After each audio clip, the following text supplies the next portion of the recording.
Hola, buenas tardes. ¿Qué tal? A los del Gol Sur no los veo. ¿Qué tal? Muy bien, ¿no? Mucha gente. Estoy sorprendido. Hay gente en el suelo.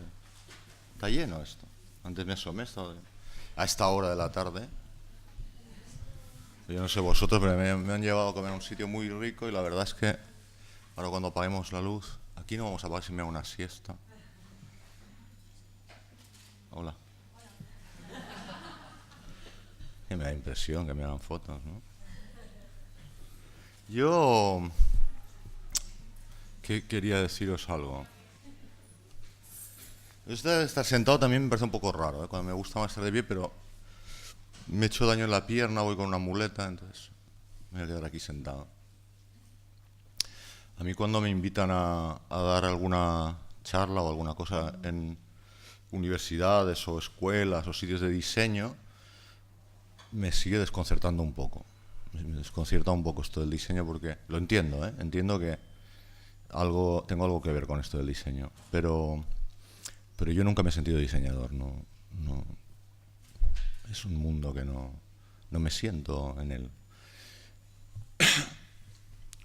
Si tuviera que decir qué tipo de profesión, a qué profesión me siento más cercano, yo me he sentido muchas veces durante mucho tiempo periodista, me lo sigo sintiendo, soy periodista, menos que hace unos años, pero sí.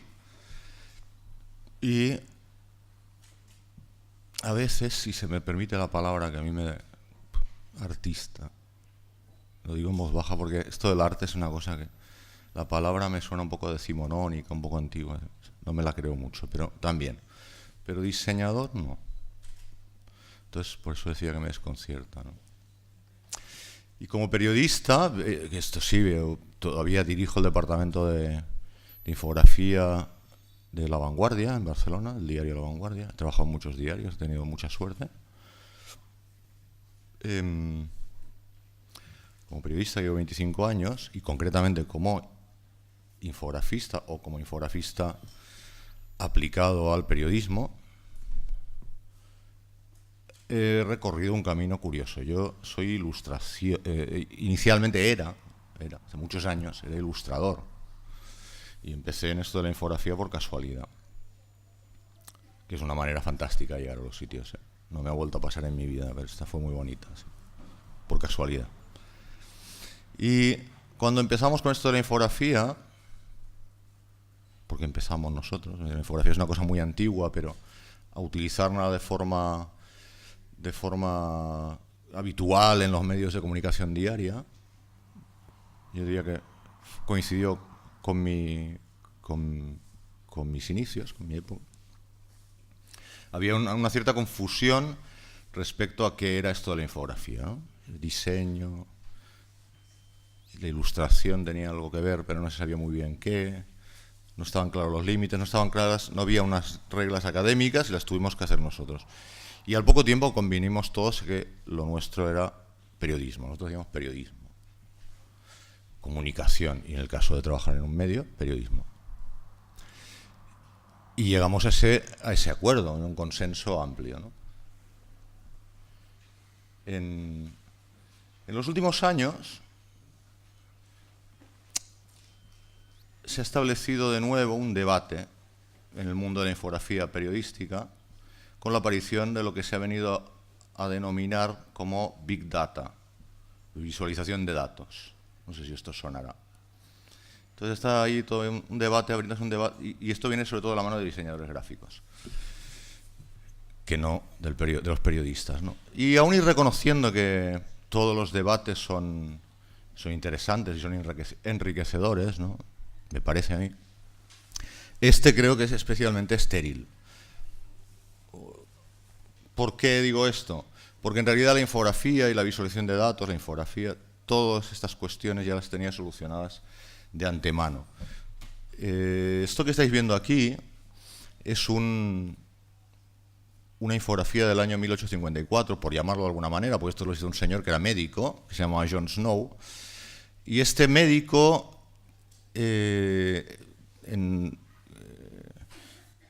había una epidemia de cólera en el Soho de Londres y a este médico se le ocurrió algo muy revolucionario, que era trasladar a un mapa los casos. Entonces recorrió el Soho de Londres y fue anotando dónde estaban los muertos, dónde habían muerto gente por culpa del cólera, ¿no? Y es este detalle que veis aquí ampliado. Esta manita se ve, esta manita, yo sí la muevo, ¿sí? Bien, tengo un cursor aquí. Como podéis ver con este detalle, que es esta zona de aquí, cada línea de estas negras es un muerto, es un cadáver. Entonces él fue anotando, hizo este relevamiento, hasta que se le dibujó un mapa, que si elimináramos el mapa de calles de Londres, nos quedaría un mapa del cólera, o de los muertos del cólera, ¿no?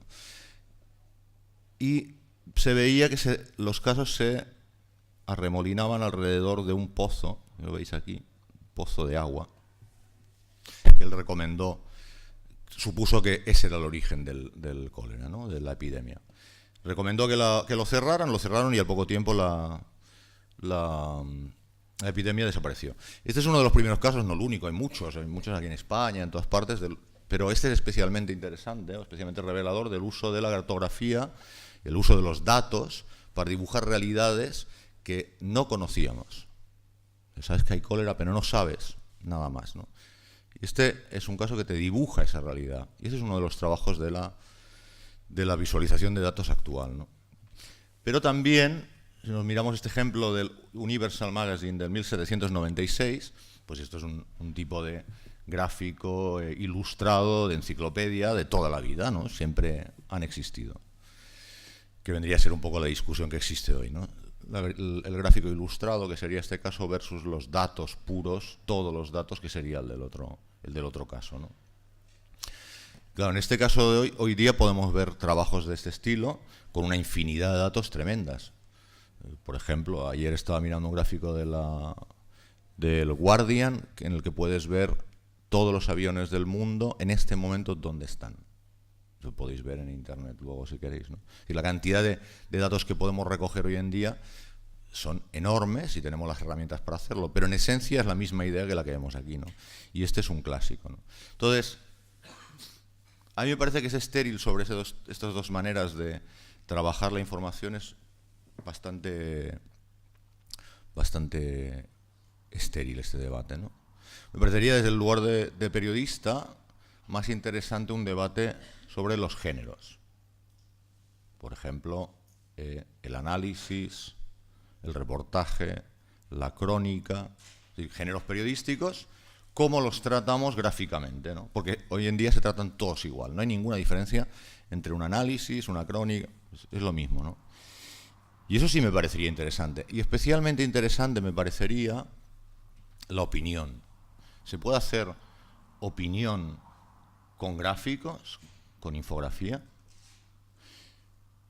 ¿Por qué es para mí especialmente interesante la opinión? Porque la opinión es el único de los géneros periodísticos donde el autor tiene que crear el contenido. Es decir, en la crónica, en el reportaje, en todo lo que sale en un diario, el autor, el periodista, no crea nada, hace de correa de transmisión, de modo similar, si me lo permitís, el diseñador. O sea, no crea el mensaje, sabe cómo transmitirlo, pero el mensaje no lo hace él. Lo mismo ocurriría con la mayoría de los casos de las aplicaciones que se hacen del diseño. Pero en la opinión no. En la opinión el autor crea el mensaje, además de transmitirlo. Y a mí en los últimos años me interesa especialmente el contenido, más que el continente. Me interesa más la ética que la estética, ¿no? O por lo menos igual. Entonces, una pregunta que yo me hacía hace unos años, un tiempo atrás, es: ¿se puede hacer infografía con opinión? Porque no hay antecedentes, no hay referentes. No es algo que exista, no lo hace nadie. Entonces, esta era la primera pregunta. ¿Eso puede existir? Y me respondí así. Bueno, esto que estáis viendo aquí es un diagrama de Isaac Newton del año 1642 a 1727, que es cuando él vivió, cuando estaba reflexionando, trabajando, pensando en los telescopios, en la construcción de un telescopio. La infografía, el lenguaje infográfico, esta manera de representar las cosas, en la ciencia tiene en cuenta uno de sus principales lugares de trabajo, ¿no? Toda teoría científica primero se concreta mediante un dibujo. Es famosa la frase de ¿cómo se llama este muchacho? El más famoso, el físico.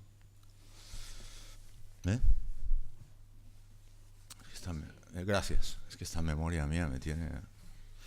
Lo de Einstein que decía, sí, hay muchas frases de estas, ¿no? Si lo puedo dibujar es que lo he entendido, ¿no?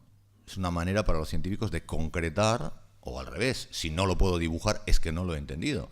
O sea, el dibujo es una manera de concretar toda una reflexión intelectual. Y esa reflexión intelectual, de los científicos, hasta que no se convierte en una verdad empírica, en una verdad científica, es una opinión, de alguna manera, ¿no? Yo creo que, mi opinión, esto es así, la Tierra es redonda, pero no lo puedo demostrar. Así que sí, se podría decir que sí. Muchas de estas elucubraciones de los científicos finalmente se convierten en verdades empíricas, pero otras no. Este ejemplo que os muestro aquí del manuscrito de Voynich es un libro encontrado en el norte de Italia en el siglo XV, sobre el que hay supuestamente del siglo XV, sobre el que hay un gran debate sobre si es real o es toda una gran burla de alguien que hizo un libro para venderlo como si fuera una obra de arte antigua y en realidad no lo es. Todavía los científicos no se ponen de acuerdo.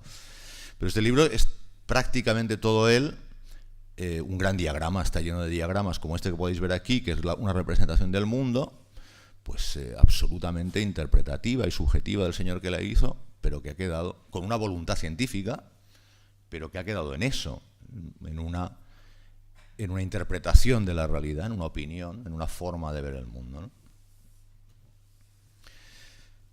Ahora, estos ejemplos que estáis viendo y de los que se ha hablado son intentos de representación del mundo externo por parte de científicos, digámosle. Ahora, ¿qué hay del mundo interno, por decirlo de alguna manera? ¿Se pueden hacer diagramas de las reflexiones, incluso de los sentimientos? Se puede. Es muy raro, más raro todavía. Hay menos ejemplos. No sé si es raro. Hay muy pocos ejemplos. El que tenéis aquí es uno de los pocos que yo conozco, es Rudolf Steiner. Esto es a principios del año 23. Este señor, creador de la escuela Waldorf, entre otras muchas cosas, que era un tipo de arte que se basaba en esta forma de hacer, que son... Esto que veis se conservó porque él no hacía arte, o no lo hacía con la voluntad de hacer arte, sino que es una pizarra. Entonces él, en sus clases, era maestro, utilizaba diagramas y tizas de colores para explicar generalmente conceptos metafísicos, intangibles, ¿no? Y no es hasta el año 1970 y pico que Joseph Beuys, un artista ya muy, muy famoso, muy conocido, recupera la figura de Rudolf Steiner, la eleva a la categoría de arte, que no lo había sido hasta entonces, y él mismo, Joseph Beuys, tiene toda una serie de obras que consisten en diagramas sobre pizarra, como este que estáis viendo aquí, para explicar también su visión del mundo. No sé si Joseph Beuys lo conocéis, pero es una persona con una gran vinculación política, es creador del Partido Verde Alemán, entre otros muchos partidos, de una forma también de enseñanza, etc., ¿no? De todos modos, el ejemplo, yo creo, más acabado de infografía en este sentido, en el sentido de opinión o de subjetividad, que es un concepto bastante extraño, la infografía y la subjetividad. La infografía siempre pretende dibujar la objetividad, si es que tal cosa existe, es, una vez más, Marcel Duchamp. Digo una vez más porque es un personaje que a mí me gusta mucho, me interesa mucho, y siempre que intento hacer algo, este tipo ya estaba allí primero. Es un poco pesado, es un poco pesado. Una de sus obras más famosas, si no la más famosa, es esta, es La novia puesta al desnudo por sus solteros aún, y no lo diré en francés porque no tengo buen paladar para los idiomas. Del año 1915-1923, estuvo muchos años trabajando en esto. Es una obra sobre cristal, hecha con hilo de cobre, polvo, barnices y demás, que viene a representar más o menos, según Marcel Duchamp, lo que el título indicaba, ¿no? Que es una novia puesta al desnudo por sus solteros. Todo lo que hay en esta obra de Duchamp responde a una reflexión intelectual de él. O sea, una persona especialmente interesada en huir de lo que él llamaba lo retiniano, el arte retiniano, y pasarlo todo por el tamiz intelectual. Son iconos que representan cuestiones concretas, absolutamente arbitrarias, inventadas por él, sin ninguna relación necesaria con nuestra objetividad. En el año 60, Richard Hamilton, uno de los creadores del pop art y un gran admirador de Marcel Duchamp, hizo un trabajo que él dejó inacabado, porque Marcel Duchamp dejó la obra después de 20 años de trabajar con ella definitivamente inacabada, pero su plan era, lo que decía es que esta obra había que verla y leerla a la vez. Es decir, tenía que haber un texto que explicara hasta donde las imágenes no llegaban las cosas que habían que explicar y viceversa, ¿no? Si las imágenes explicaban lo que los textos no pueden, los textos explicarían lo que las imágenes no podían. Que es la forma absolutamente habitual de trabajar de la infografía, ¿no? Esa combinación de textos y imágenes, ¿no? Lo que hizo Richard Hamilton fue recoger en una edición que tenía pensado hacer Duchamp y que no hizo nunca, que se llama La Caja Verde, todas esas anotaciones que había hecho durante su vida Marcel Duchamp, y editarlas en un formato de libro, después de trabajar con ellas, de forma que fuera más comprensible, ¿no? Que sería un poco esto que veis aquí, ¿no? Es decir, aquí tenemos un diagrama, el dibujo de la obra de Duchamp con números, y aquí al lado una explicación de cómo funcionaría esta máquina. Una manera además muy sencillita. Aquí están los solteros, la máquina que mueve los solteros, un molinillo que mueve el café, es todo un juego sensual, sexual. Es decir, estaba pensado como una máquina con un funcionamiento concreto y con una explicación concreta. Esto es una infografía, pero una infografía cuyo contenido es absolutamente subjetivo, absolutamente incluso delirante.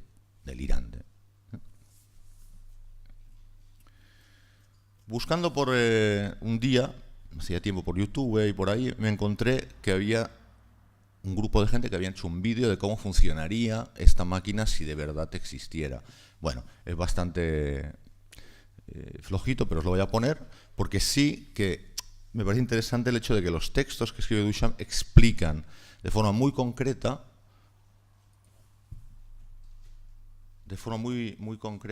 cómo funciona. Es decir, podríamos decir, yo lo veo y reconozco en este vídeo el funcionamiento que el funcionamiento es correcto o no, pero tal como lo explicaba Duchamp.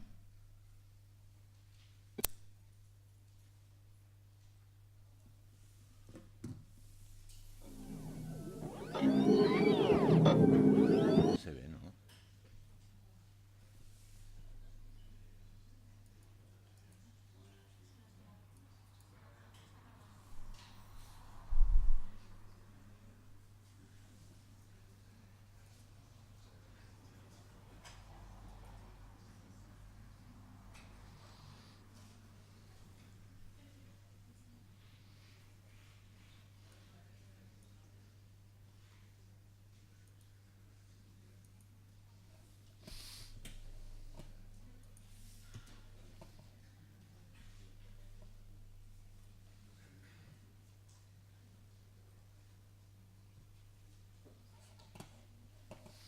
Lo voy a dejar. Sí, porque no carga, pero además tampoco me parece tan relevante, ¿no?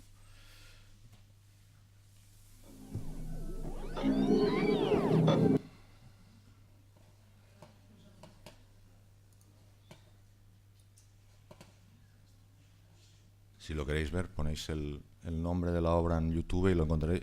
Lo ha visto muy poca gente, es una cosa... Y además tiene algún premio. Está más o menos, pero sí que es... Tenía que interesar bastante el tema, pero sí me parece interesante. Bueno, ahora unos 3 años me pareció... Me aburría con mi trabajo habitual periodístico habitual, ¿no? Entonces me inventé una propuesta que La Vanguardia, el diario en el que trabajo, aceptó encantada, que era hacer una columna de opinión no solo con la infografía, aunque eminentemente, pero decidí no limitarlo solo a la infografía, sino con todas esas cosas, esos recursos para comunicar que con mayor o peor fortuna en 25 años pues he aprendido a manejar, que son la ilustración, la fotografía, el texto, el diseño y la infografía, en gran medida, ¿no? Entonces, tenía algunas premisas con esta columna de opinión, que eran las siguientes. Tenía que tener el mismo formato exacto que cualquier columna de opinión del resto del diario. Es decir, no quería que hubiera ninguna leyenda, ninguna aclaración, como suele hacerse con la opinión gráfica, que tiene otro formato y que te dice visualmente, ¿no? Yo quería que fuera exactamente igual. De tal manera que esto produciría cierto desconcierto al lector. Yo era consciente de eso. Y la segunda, que no saliera en cultura, que es donde enseguida La Vanguardia dijo, bueno, esto como no lo entendemos, lo meteremos en cultura. Finalmente cualquier cosa en cultura, ¿no? No, entonces yo tuve que pelear, y fue una pelea, esto fue en contra de la jefatura de la sección donde yo quería que saliera, que es Tendencias, imponerlo allí. ¿Por qué? Precisamente por eso, porque quería que el lector abordara la mirada de esta lectura con la que el que va a mirar una noticia o una columna de opinión cualquiera, ¿no? Aquí podéis ver 4 ejemplos de 4 días distintos, ¿no? En unos hay más texto, como veis, y una cuestión de una gráfica de datos. En la otra sería todo un lenguaje infográfico, de diagramas. La tercera es más un juego de diseño, pues hay una sustitución de letras por colores.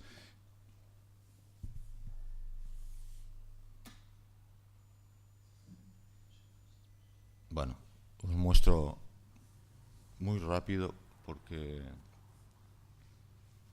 estos ejemplos. Uno de los componentes que me parecen importantes en esta columna no solo es el diseño, los diagramas, es también el texto. Así que os voy a leer una de las columnas, una que he elegido, para que veáis un poco de qué podría ir, ¿no?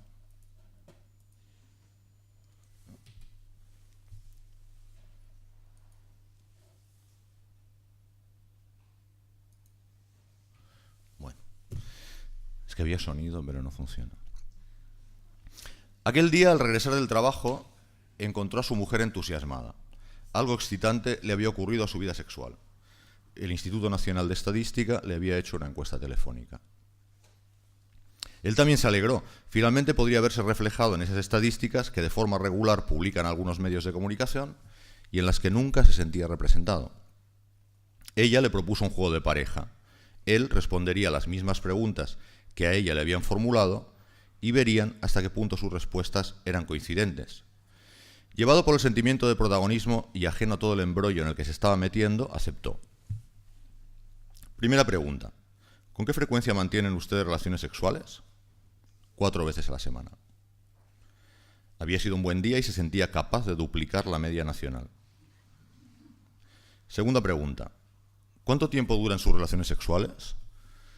Unos 30 minutos cada una. ¿Tanto? ¿Solo? ¿Cómo? ¿No lo hacemos 4 veces a la semana desde la universidad? Ah, ¿no? No, como mucho 2. ¿En serio? Pues sí. Y además, yo respondí que lo hacemos 37 minutos cada vez, no 30. 37 minutos. ¿Será algo femenino responder con una cifra con flecos a una pregunta estadística? Bueno, no sé, da lo mismo, ¿no?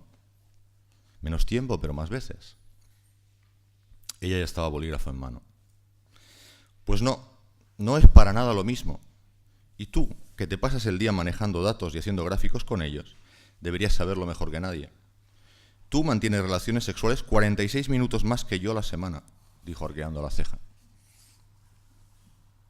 ¿Se puede saber con quién?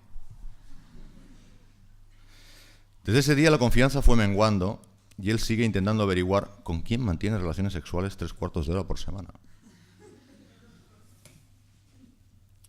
Bueno, como veis son temas bastante fuera, este es un común denominador, son ese tratamiento de la subjetividad delante de la supuesta objetividad, ¿no?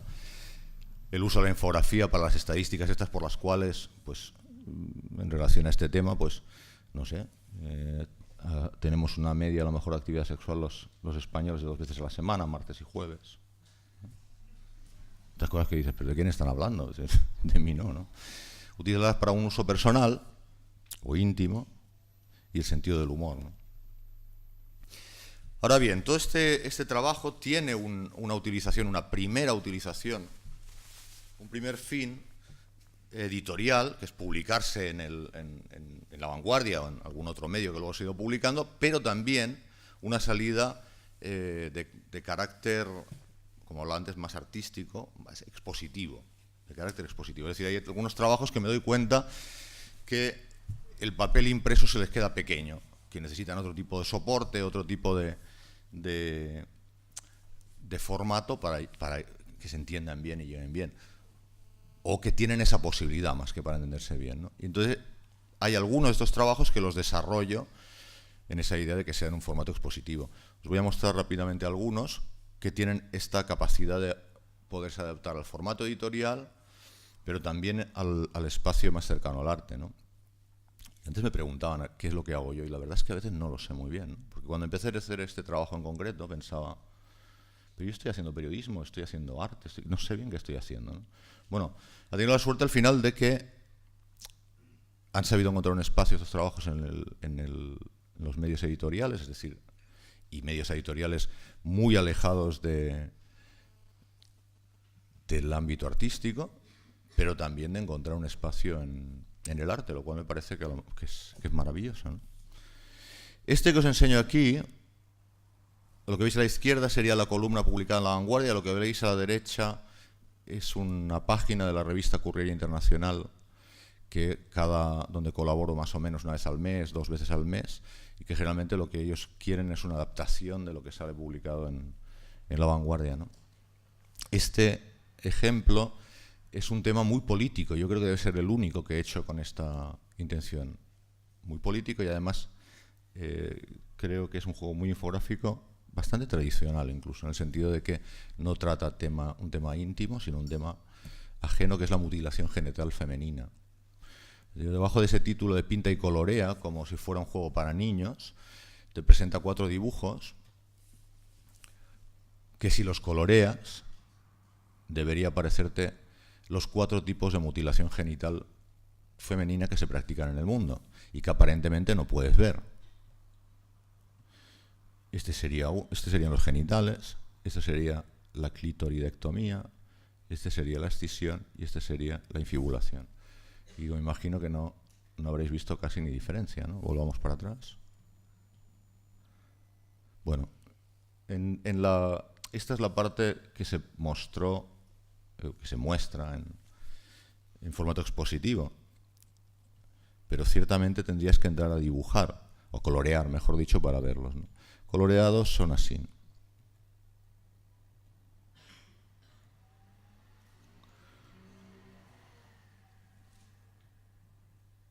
Lo que se muestra en galerías o en museos es los 4 dibujos que tú puedes colorear y los 4 dibujos coloreados. La verdad es que me sorprende mucho. La primera vez que hice una exposición con ese trabajo fue este que estáis viendo el marzo del año pasado en el Santa Mónica de Barcelona.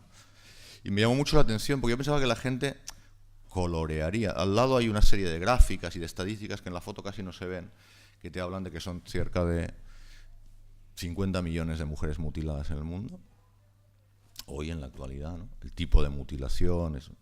Y entonces la gente, en lugar de colorear, pensaba, la gente a lo mejor va a colorear o no va a colorear, pero no me esperaba que lo que se dedicarían es a dibujar pollas y a ponerle pelos y a poner pipi, caca, culo, ¿no? Entonces pensé, claro que hay mutilación genital femenina, que no tenemos ninguna. Y primero me enojó, pero luego me pareció que era interesante guardarlo, lo estoy guardando, porque quizás puede ser interesante, ¿no?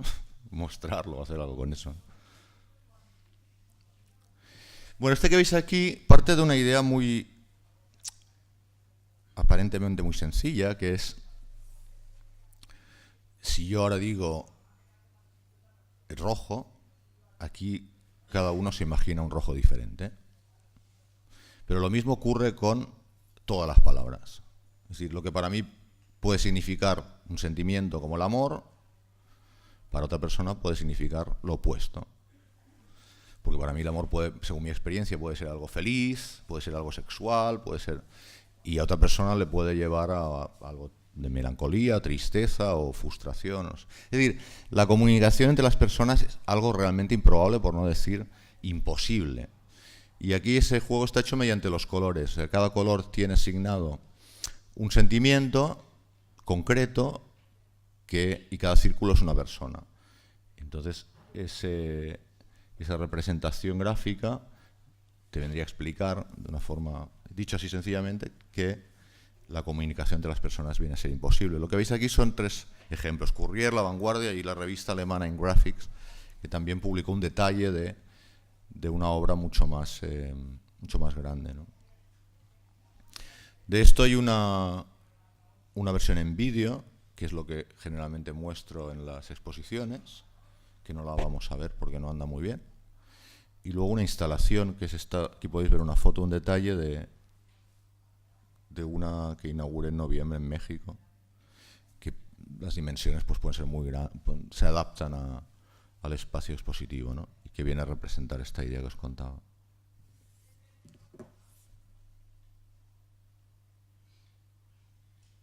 ¿Qué tal vamos de tiempo? Es que no lo sé. ¿Y esta qué hora tengo yo? ¿Eh? Vale.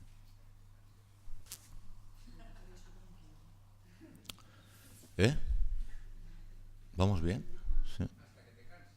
Yo es que puedo hablar mucho, ¿eh? Yo estoy yendo rápido, entonces por eso lo preguntaba. Oye, mira, en el 2009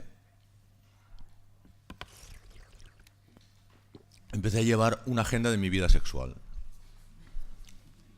Sí, el motivo de por qué lo hacía no viene al caso. Es muy íntimo para que os lo explique. Pero había un conflicto en casa. Entonces decidí empezar a hacer una cosa muy sencilla, ¿no? Aquí veis mi agenda Moleskine y con unos rotuladores de estos típicos de fluorescentes para marcar. Me estructuré por 8 conductas, si no recuerdo mal, ¿no? Que eran orgasmo de él, orgasmo de ella, orgasmo de ambos, sexo con penetración, sexo sin penetración, sexo con otros. Y estuve sincero, digo, ¿no? Contemplé esa posibilidad. Y entonces, esta es la leyenda. Entonces, cada día en la Moleskine, si no pasaba nada, hacía una raya negra, sin práctica sexual. Y si había algún tipo de práctica, pues según estas lo iba marcando. Entonces, al mes más o menos de empezar esto, yo no lo contesto, el conflicto se terminó en casa, ¿no? Pero me pareció que esto era bonito. Y entonces yo continué y cuando terminó el año tenía toda la agenda pues bastante coloreada, bien, bonita. La cuestión es que había empezado poco después a hacer la columna en La Vanguardia y me pareció que era una bonita idea y la hice aquí, ¿no? Aquí podéis ver representada mi vida sexual de un año. Es decir, el mecanismo gráfico de esto era muy sencillo, ¿eh? Es decir, cada día eran 8 líneas negras, supongamos, sin sexo. Era una línea gruesa negra, que estaba subdividida en 8 de colores. Entonces se encendían, es decir, se coloreaban si había existido o no ese tipo de práctica, ¿no? Es muy sencillito y muy resultón, ¿no? Parece una alfombra persa. Entonces la gente que os comentaba, los franceses de Courrier Internacional, que me pidieron que les adaptara esta y yo la hice, les gustó mucho y aquí podéis ver también un detalle de mi vida sexual. No, este es todo el año. Aquí, en este libro sí que solo hay un detalle, que es de enero a no sé qué mes. Porque entonces hubo una editorial francesa que estaba haciendo un libro que se llama El Atlas del Amor y me dijeron que lo habían visto en Courrier y que querían si podían publicar un detalle y entonces hicieron esta edición, un libro precioso, por cierto. A todo esto, La Vanguardia decidió editar un libro objeto con una tirada muy limitada, recogiendo 12 de estas columnas con unos textos y tal. Me dijeron que lo hiciera yo. Bueno, una de las propuestas fue la que veis. Este es el libro objeto que está plegado como un acordeón y por un lado tiene esas columnas, esos textos, y por el otro lado, a tamaño como yo lo había pensado, que hace más de 2 metros, casi 2 metros y medio, pues está toda mi vida sexual, ¿no? Y como una obra real. Es un libro muy bonito, serigrafía, son 6 tintas, una cosa preciosa. Y luego unos amigos que hacen webs me dijeron, oye, esta idea nos ha gustado mucho, vamos a hacer un site, un microsite, que se llame vidasexualdeunaparejastable.com, que podéis entrar si queréis. Y entonces allí podéis poner vuestra actividad sexual, ¿no? La introducís y la vida sexual, quiero decir, la introducís. Y podéis ver, pues se suman la de todos los participantes en una especie de orgía cibernética, ¿no? Y también no voy a ir, pero también podéis ver, está en construcción, pero se pueden desglosar por actividades. La idea es que en un futuro se pueda hacer por lugares y que incluso puedas hacerte tu propia agenda para tener las cuentas claras en casa, ¿no?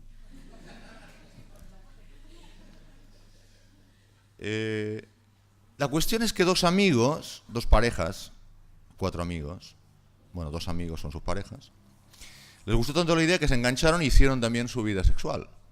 Me pasaron los datos para que yo la hiciera.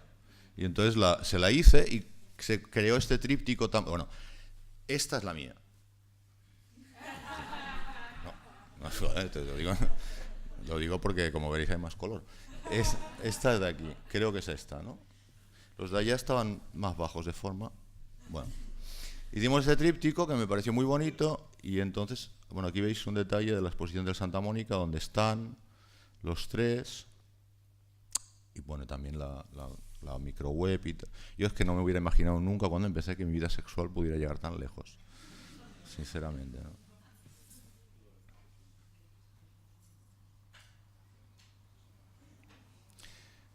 Muchas de estas columnas no tienen nada que ver el texto que explica un cuento, en este caso una especie de cuento, con la gráfica. La gráfica es una serie de talleres que hice en Argentina y Brasil, les proponía a las personas que participaban un juego casi psicológico, que era a partir de 5 o 6 colores, no me acuerdo ahora, también de rotuladores de estos fluorescentes o de ese tipo de rotulador, se dibujan a sí mismos siguiendo las siguientes premisas. Cada color representa un paquete de emociones o de sentimientos. Ansiedad, angustia, melancolía, triste, ¿no? Alegría, felicidad. Y entonces que tuvieran en cuenta el espacio que ocupaban con ese color y la interrelación que había entre esos colores y los sentimientos que se les supone, a modo de leyenda, ¿no? Entonces la gente se dibuja de maneras tan curiosas como estas, ¿no?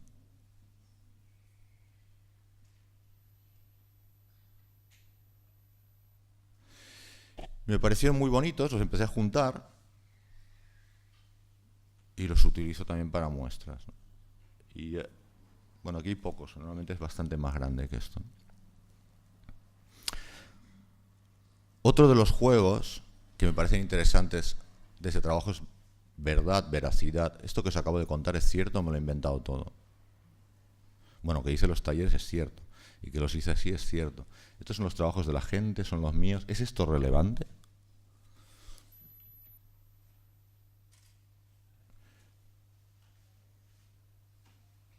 Esta es una historia muy bonita, casi literaria, de la relación de 2 personas, real, está explicado en primera persona, porque además me parece que el hablar en primera persona en los medios de comunicación es algo no solo que se ha perdido, sino que en periodismo te enseñan, no se escribe en primera persona, y a mí me parece que la primera persona es muy importante, que debemos recuperar la primera persona. De hecho, el nombre de la charla se llama, que yo le puse, ahí está, es El lector no existe, es una especie de juego, pero yo creo que es verdad, o sea, en los medios de comunicación se habla mucho de el lector. Entonces, ustedes, si no trabajan en un medio de comunicación, para la gente que trabaja en un medio de comunicación son el lector, pero yo el lector no lo conozco, ¿no? El lector. Incluso en algunos se dice nuestro lector, como si fuera de nuestra propiedad. Hay personas que leen, pero no hay un lector. Yo no conozco a nadie que haya dicho, ayer estuve cenando con el lector y no le ha gustado nada tu columna del domingo. Pues, no. Habrá gente que le gusta, habrá gente que no le gusta, ¿no? Creo que es importante mantener esa mirada. Y luego me parece interesante trabajar para uno mismo. Yo soy el lector. Y lo que a mí me interese es posible que le pueda interesar a otras personas que leen. O no. Yo me hago cargo de que esta columna que hago yo no es lo más multitudinario de La Vanguardia, pero evidentemente tiene un espacio. Hay gente que le interesa, ¿no? Cuando lo empecé a hacer había gente de economía que venía y me decía, Jaime, ¿me explicas tu columna del domingo? ¿Cómo que te explico? ¿Qué quieres que te explique? ¿No la entendiste? No. Claro, la tercera vez que vino me dijo, oye, es que no es para ti. No es para ti. Yo tampoco me leo las columnas de economía, no entiendo nada. No hay nadie que entienda nada del índice Nikkei, ¿no? Es decir, no todo es para todo el mundo, quizá. Esta que os comentaba, está escrita en primera persona sobre la relación de una pareja, un hombre y una mujer, que están viajando por Europa por separado. Y la única manera que tienen de comunicarse, o la principal, son los mensajes SMS. Esto ya tiene unos años. El trabajo consiste en explicar esta historia en gráficas, ¿no? Que son las ciudades desde donde se mandaron los mensajes, que ella le mandaba a él, los de él no aparecen, desde dónde se recibieron, en qué cantidad sería esta gráfica, ¿no? Es decir, de Madrid a Lisboa, pues 256 es el mayor número de mensajes enviados, y la cantidad recibida en cada ciudad. Y a partir de eso se construye un mapa, digamos, emocional, el mapa de esta emoción, de esta relación, ¿no? Como veis, los mensajes en SMS son en verde, porque esto es el Paleolítico superior, ¿no? Bueno, no hace tanto que los mensajes, las pantallas eran en verde.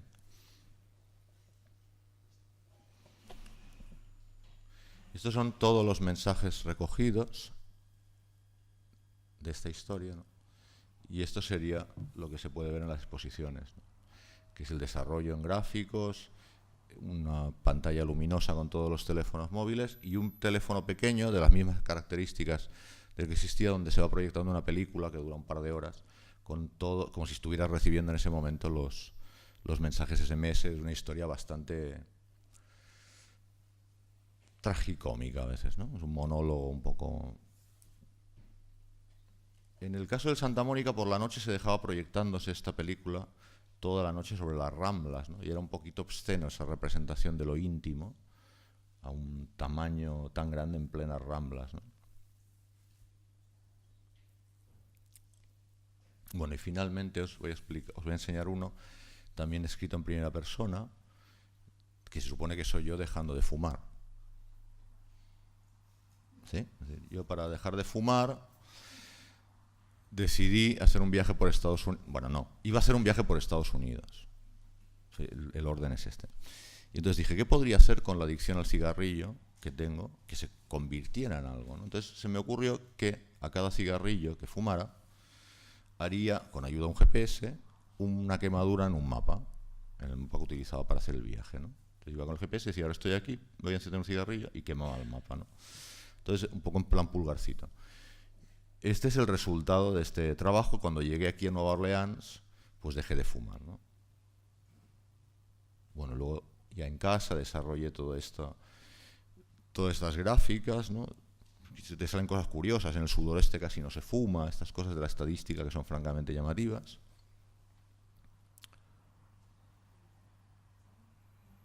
Claro, esto a mí me hace gracia porque la verdad es que nunca dejé de fumar. En realidad no intenté dejar de fumar tampoco. Entonces, cuando salió publicado el domingo, al lunes siguiente estaba en el diario, me levanté, como hacemos normalmente los fumadores, ¿no? Y con el paquete en la mano salí a fumar, y al pasar por delante de deportes, un compañero, un amigo, una persona que... O sea, Jaime, pero no habías dejado de fumar. Y le dije, Carlos, o sea, ¿pero cuánto hace que trabajas en periodismo? Dice, pues 15 años más o menos. Todavía te crees lo que publicamos, ¿no? Es que es increíble. Hay gente que se publica. No, pero ahora fuera bromas. Me parece que este juego de si es verdad, si no es verdad, si es veracidad, es otra cosa interesante. No nos olvidemos de que es una columna de opinión, no está vendido como información. Y este vídeo, si se puede, sí que me gustaría ponéroslo, que es la versión en vídeo de una de estas columnas, ¿no?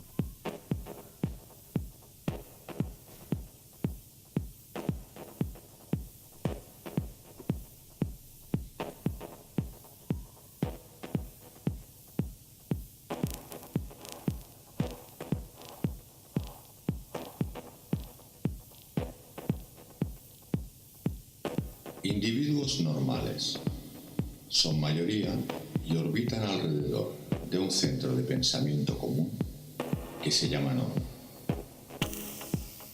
El diámetro de su órbita puede ser mayor o menor según el acatamiento que hagan de la norma.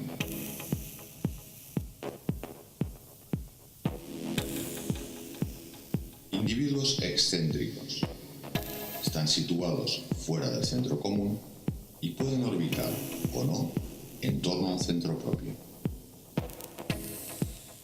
Existen excéntricos en grupo que giran en torno a una idea común. Ejemplos: las sectas religiosas o los grupos terroristas. ¿Cómo desplazan la norma los excéntricos? Excéntrico orbital. Si un excéntrico consigue atraer el interés de un número suficiente de normales, la órbita de los normales se deforma hacia el excéntrico, creando una inercia que suma más subjetividades. La fuerza de tracción achata la órbita y provoca fricción e irritabilidad entre los individuos reacios al desplazamiento. Finalmente, la norma puede llegar a desplazarse hacia el excéntrico, modificando así la normalidad. Ejemplos: la mayoría de excéntricos: David Lynch, Salvador Dalí o Ferran Adrià. Se han dado casos de excéntricos tan poderosos que han desplazado el centro común hasta el suyo propio, de manera que han convertido la excentricidad en normalidad. Ejemplos: los Beatles, Einstein o Bill Gates.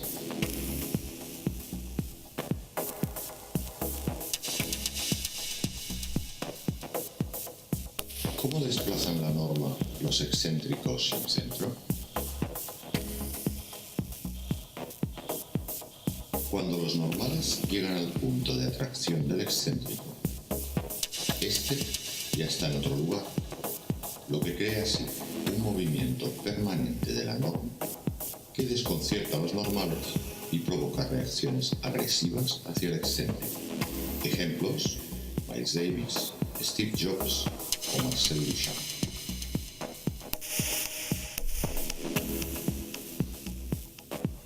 Una sociedad sin excéntricos no se mueve y queda condenada a girar en torno a la autocomplacencia hasta morir de aburrimiento.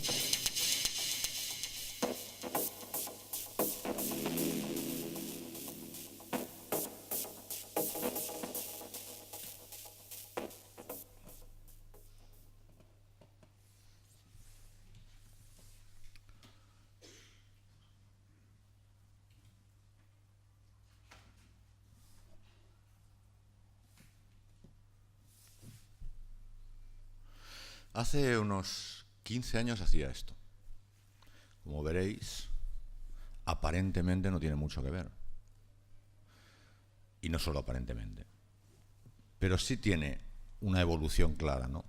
Este es un trabajo que reúne bastantes características de lo que en aquel momento buscaba, que es un interés por la plástica muy grande. En aquella época la infografía, el contenido, sin embargo, es puramente periodismo. Esto nos explica una especie de pequeña enciclopedia en 2 páginas de la ballena franca, que es una especie de ballena que se puede avistar en la Argentina, que es donde vivía entonces. Pero sin embargo la puesta en página que podéis ver es mucho más personal. Hay un trabajo de uso de los colores, de estética, de trabajo manual, cuando en aquella época se hacía todo en ordenador. Era muy raro un trabajo de infografía con contenido informativo periodístico hecho a mano, y más aún como en este caso, que si os fijáis, la ballena, a pesar de ser reconocible como esa especie de ballena franca, no cualquier ballena, pues está hecha a partir de pequeños grabados, ¿no? De dibujos. Pues aquí hay una ballena varada, aquí hay otro cachalote, aquí hay un delfín al revés, la cola está formada con peces, hay un barco, es decir, está hecho con una plástica, con un juego plástico que era muy, muy extraño entonces, ¿no?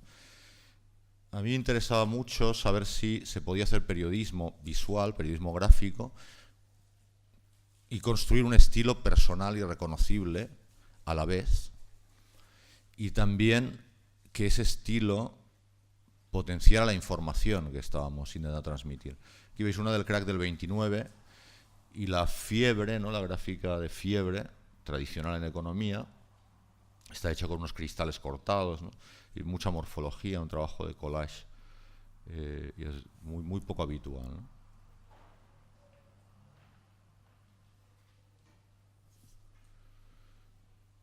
Me interesaba mucho utilizar la fotografía cuando no era nada habitual en ni tampoco los ahora, en los gráficos diagramáticos, ¿no?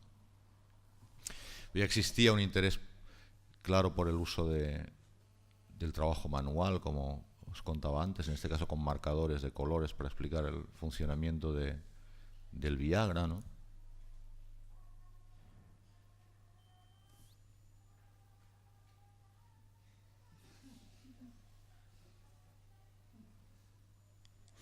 Ese trabajo formaba parte de un anuario que editaba el diario Clarín, que es donde trabajaba, en aquel momento el diario más vendido del mundo en habla hispana, ¿no? 1.200.000 ejemplares diarios. Y a final de año hacían el anuario y recogían en él todas las noticias más importantes.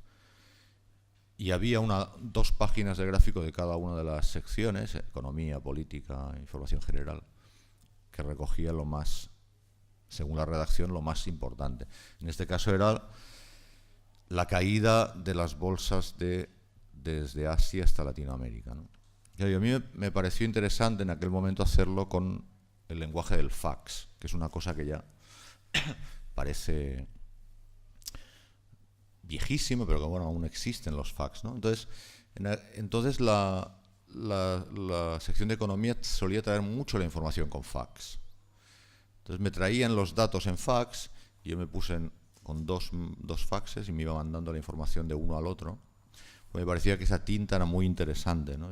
El color ese negro que luego se volvía como un gris amarronado.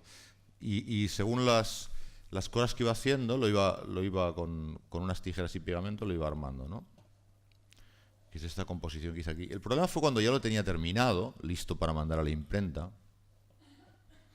que vino el de economía y me dijo, oye, tengo un nuevo dato que es muy importante. Y es este. Y dije, hostia, pero ya lo tengo terminado todo, ¿no? Entonces dije, bueno, pues escríbelo aquí mismo. Y entonces lo escribió y ahí se quedó. Bueno, le añadí esto, la leyenda la añadí yo en bolígrafo porque me parecía que uno solo quedaba rarito.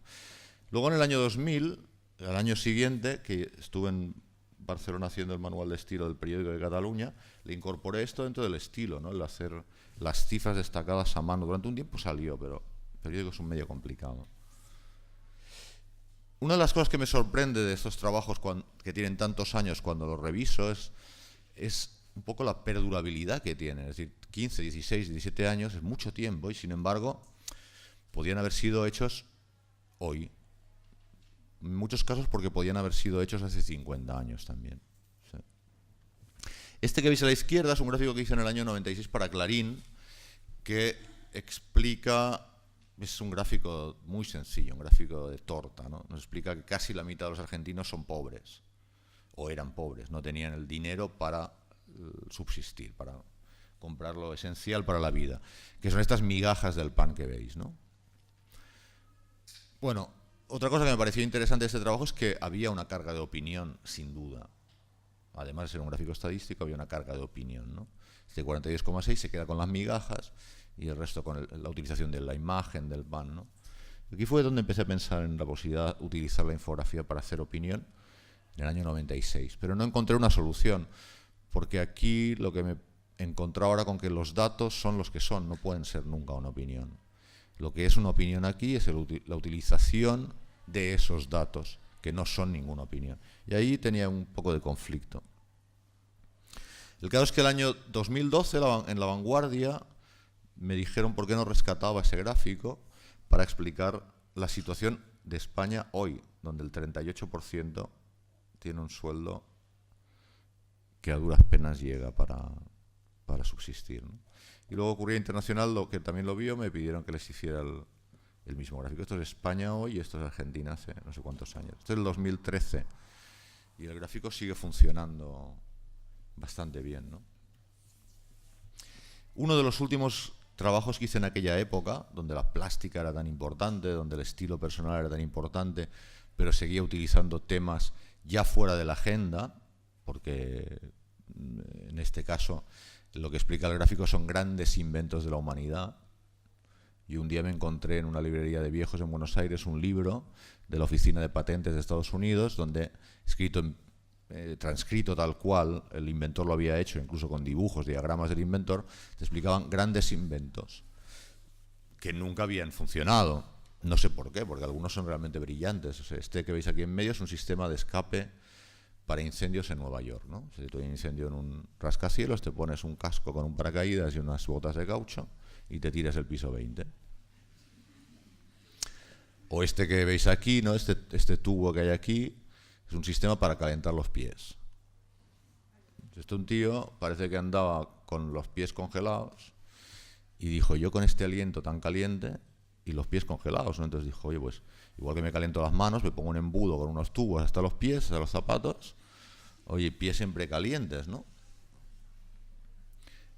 Este de la lupa es curioso, esto me llamó mucho la atención. Es un pico de sifón con unos pinchos, ¿no? Con unas aletas en forma de pincho para evitar que la gente se hiciera lavativas con el sifón.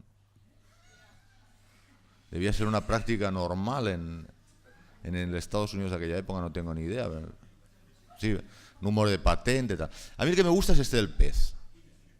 Este del pez es... O sea, tú te vas a pescar y tiras el anzuelo y no hay manera, porque los peces son muy avispados.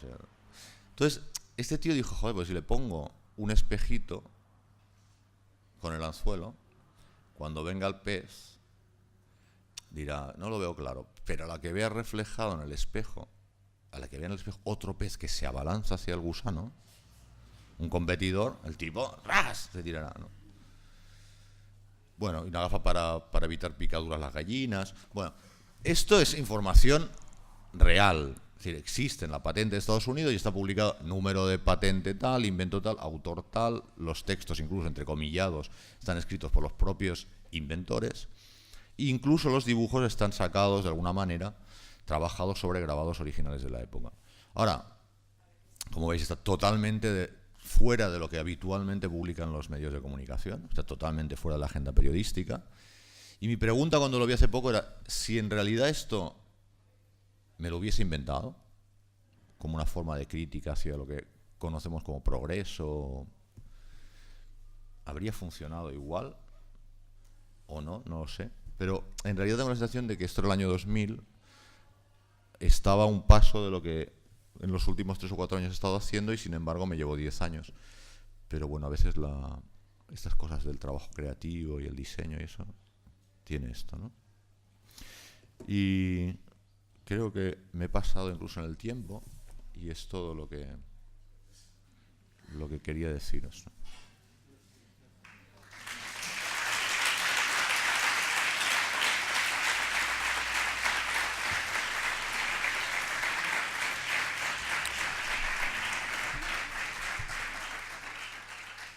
Tienes como un dilema ahí con si es verdad o no lo que haces, porque eres periodista, quieres que sea verdad, pero nunca has introducido algo que sea imaginario, entonces. Ah, pero tú te lo has creído todo. Sí, me lo he tragado. Es que a mí me parece que es un tema muy interesante, ¿no? La verdad no existe. La verdad, hay una verdad para cada persona. Existen los hechos. Los hechos sí existen, ¿no? Y sería lo que el periodismo puede aspirar, ¿no?